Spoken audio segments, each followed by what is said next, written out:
hello खुलुमबाय लोगोफोर नोंथांमोनखौ आंनि चेनेलाव फिन बरायबावबाय लोगोफोर नोंथांमोना आंनि चेनेलखौ साबस्क्राइब ओमफ्राय लाइक खालामबानो जाबाय कमेन्ट खालामबानो जाबाय दे लोगोफोर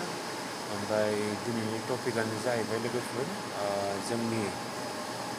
एकदमबारे स्ट्रं पार्टी BPF आरो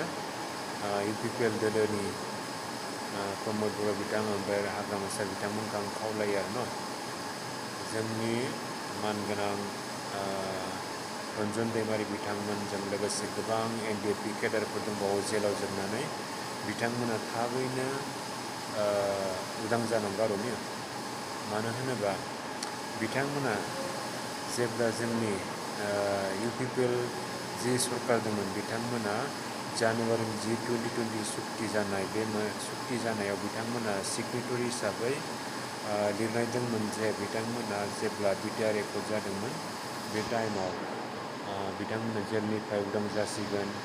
BTR एकर्ड जाबा बिथांमोना जेलाव थानाय नंला होननानै दा बे एकर्डआ मा जाखो लोगोफोर बे एकर्डआथ' जोबना थांबाय दा लोगोफोर गभर्नमेन्टआबो जोबना थांबाय गैला नालाय ओमफ्राय दा बेनिखायनो जिहेतु BPF दोलो दा हाग्रामा बिथां सारा मोनसे पावाराव फैबाय दा बिथांखौ आं खावलायो बेनिखायनो हाग्रामा सार बिथांजों आरो लोगोसे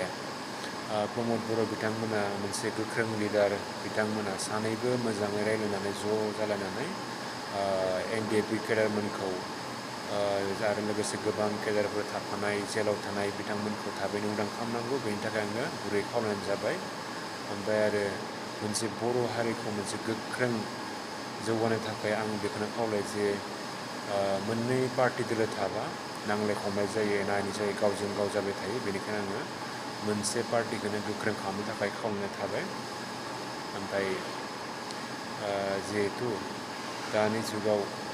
गोबां नांलाय खमलाय जाबाय थायो बर'जों बर' आरो गोबां बर' माहारिफोरा आलाय सिलाय जाना दङ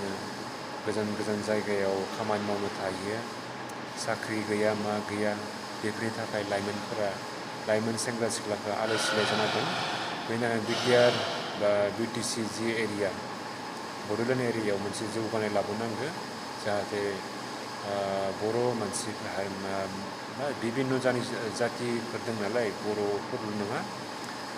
बे जिखिजाया जनजाति मानसिफोरा दा जोबनायाव आं बेखौनो बुंनो थाङो दे लोगोफोर जिखि जाया दोलोआवनो थाया मानो BPF बा UPPL दोलो बिथांमोना गोहोआव गैयाबा बिथांमोना ज' जानानै मोनसे सावरायनाय लाबोनांगौ ओमफ्राय बर' हारिखौ खौसे गोख्रों खालामनो थाखाय रन्जन दैमारि बिथां सारमोनखौबो लोगोसे बिथांमोननि केडारफोरखौ उदां खालामनांगौ मोनसे जौगानाय लाबोनांगौ लोगोफोर ओमफ्राय बड'लेण्डखौ मोनसे समायना जायगा बानायनांगौ जाहाथे परिबर्तननि नामाव गासिबो डिजिटेल बायदि हिसाबै सोलिनांगौ लोगोफोर नङा होनबा गोजोननाय थाबाय थेंक इउ